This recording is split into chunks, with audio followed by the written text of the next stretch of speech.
Detroit police are investigating a shocking and tragic incident that unfolded at Henry Ford Hospital, where a man allegedly shot and killed his ex-wife in what authorities are describing as a targeted act of domestic violence. According to officials, the shooting occurred inside the hospital premises, sending patients, staff, and visitors into panic as gunfire rang out in a place typically associated with healing and safety. Witnesses reported chaos and confusion as security quickly moved people to safety while law enforcement rushed to the scene.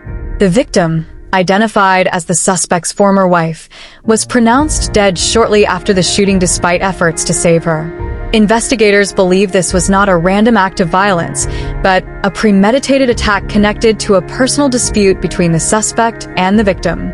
Police have confirmed that the suspect fled the scene immediately after the shooting and, as of now, remains at large, prompting a citywide search.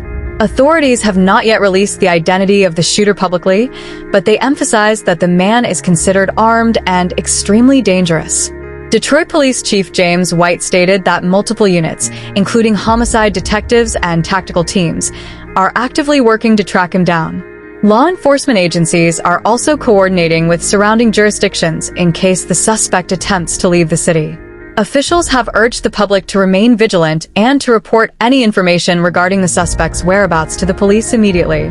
This tragedy has once again highlighted the dangers of domestic disputes escalating into public acts of violence and raised serious concerns about safety in public institutions, such as hospitals. Henry Ford Hospital, one of Detroit's largest medical centers, immediately went into lockdown following the shooting. Security measures were tightened, and patients were temporarily restricted from moving between units until the situation was deemed secure. Hospital officials released a statement expressing deep sorrow over the incident, offering condolences to the victim's family and assuring the public that staff and patients were safe following the lockdown.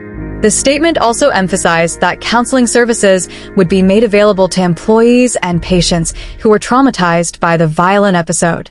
Meanwhile, community leaders and advocates against domestic violence have condemned the shooting, describing it as yet another devastating reminder of the urgent need to address domestic abuse before it escalates into fatal confrontations.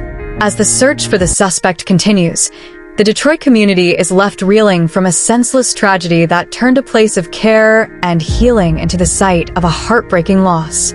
Police have promised to provide updates as more information becomes available and vowed to bring the suspect into custody as soon as possible.